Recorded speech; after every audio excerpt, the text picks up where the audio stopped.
I looked specifically at digital texts, which could really be anything from a PDF that you deliver to your students, or something as specific as a Kindle or an iPad, iBooks, something like that. So this is an increasing trend in the last few years.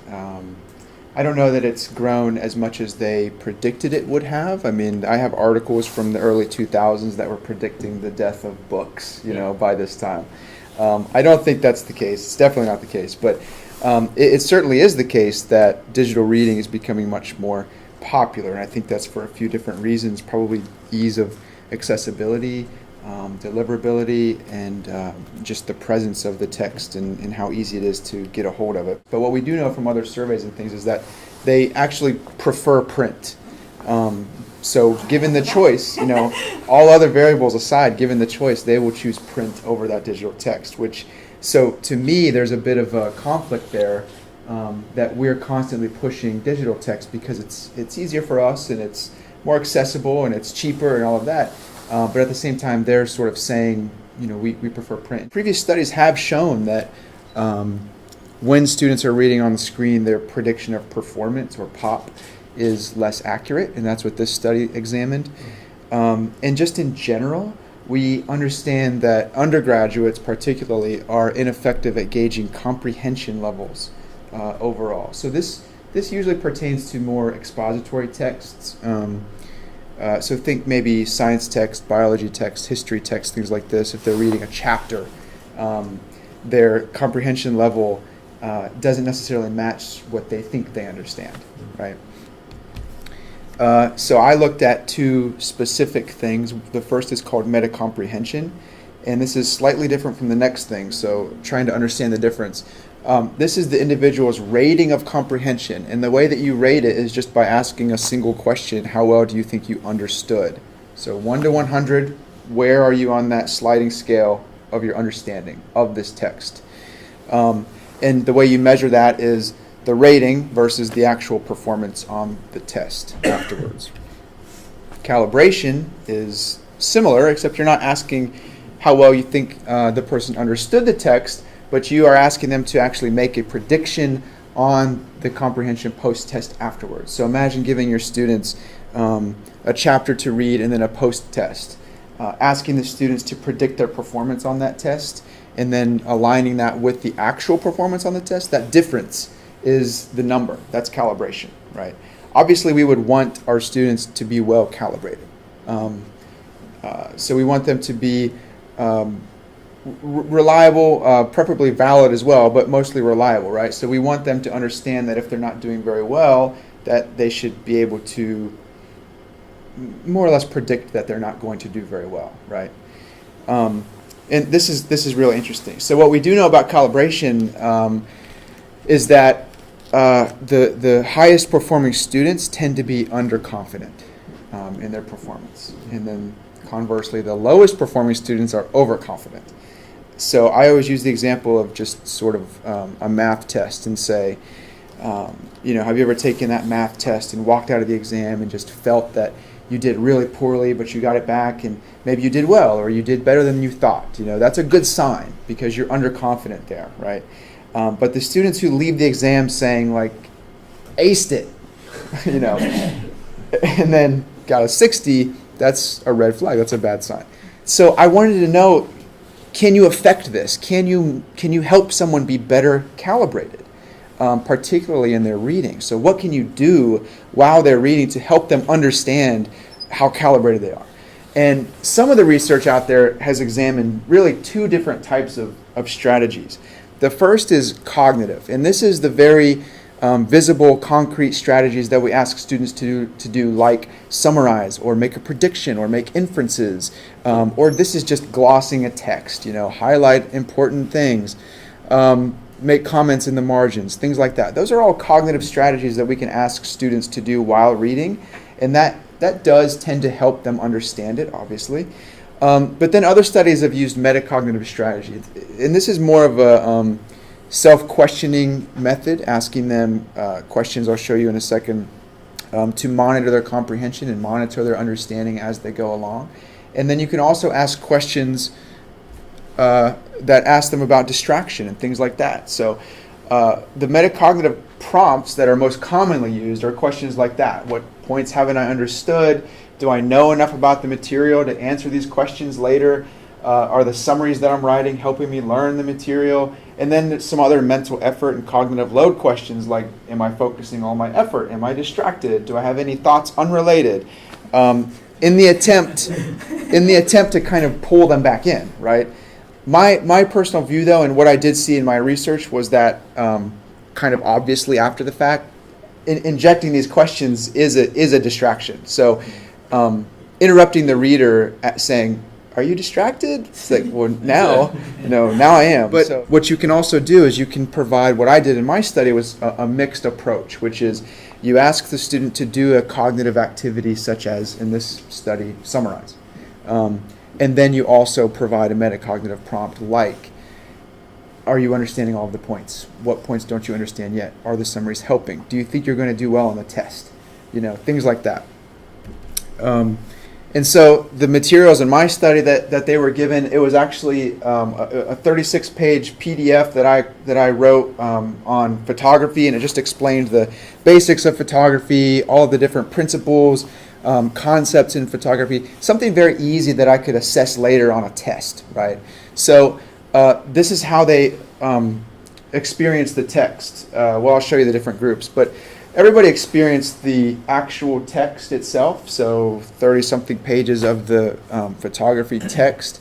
There was another group who experienced the text and then just the metacognitive questions. So they would read that page of the text, and then the following page would be metacognitive questions. It would be prompting them, are you understanding? Do you get this?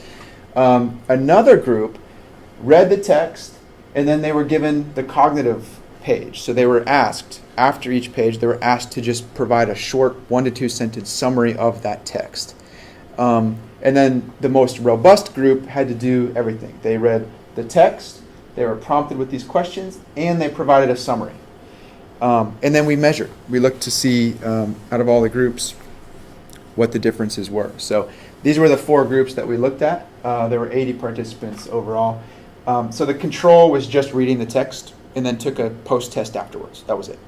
The most robust, as I just said, was the mixed. They were experiencing all of that. The mixed actually did perform the best in several different ways.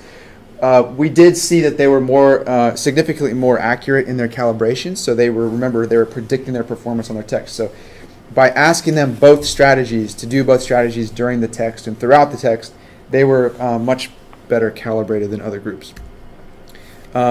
Same was the case with their metacomprehension. So they understood, or they were closer in their ratings to their understanding of the text when we asked them that beforehand. In terms of the achievement on the post-test, they actually did the mixed strategy. It outperformed everybody, but only significantly for some things, specifically when compared to the metacognitive group, just the group that had the questions. And then, interestingly, only on the application level questions, and those are the questions that were the highest order. So it wasn't recalling facts or things like that. It was asking them to apply principles and concepts to scenarios. So it was a much higher level that they were performing at. We also looked at attitudes because that's important, and there was no difference. So surprisingly, the people who just read the text with nothing else had the same attitudes toward that text as did the mixed strategy, which our major concern here was that injecting all of this stuff into the text would be so disruptive that it would really turn them off from reading the text. But that wasn't really the case. What we were most interested in was their cognitive load. And so what you could see is basically we measured cognitive load throughout the entire text. We used repeated measures, ANOVA, which measured it multiple times. So it wasn't just one time. We charted this throughout. Metacognitive group, the group that had the metacognitive questions after each page, had the lowest cognitive load. And by cognitive load, I'm referring to mental effort. How hard did you have to work to understand it, right? So the metacognitive group had the lowest, which you would think that the control would, because they weren't being asked to do anything. So metacognitive had the lowest, and then the cognitive had the highest. So this is the group that just was asked to summarize, but then that was it. So what we sort of inferred from that was that asking metacognitive questions throughout sort of relieved some of that cognitive load in these different scenarios. So even with the mixed strategy group, which had to do the most throughout the text, they didn't necessarily report any more cognitive load than just the cognitive group. So the takeaway was that asking metacognitive questions throughout didn't increase cognitive load. In fact, it decreased it, whereas asking them to write summaries would actually increase their cognitive load, right? Their mental effort throughout. What does this all mean? How can you use this? One thing that I really like to use in my classes, because I do have so many digital text and articles and PDFs and things like that, I use the web annotation program Hypothesis. There are several others now called Comment and Genius are two other ones, but this is just a free service, and what it allows you to do is openly annotate anything on the internet. So if you put the text via.hypothesis/ in front of any URL, it puts a widget essentially on that page in the corner. And what it allows you to do is anything on that page you can highlight, you can annotate, you can make comments publicly or privately or in groups. And so what I have my students do is, as they read the articles, this is a Nicholas Carr article, you can see that there are 7 different annotations on here. I put a few of these on here last night. So my students will annotate the texts online, right?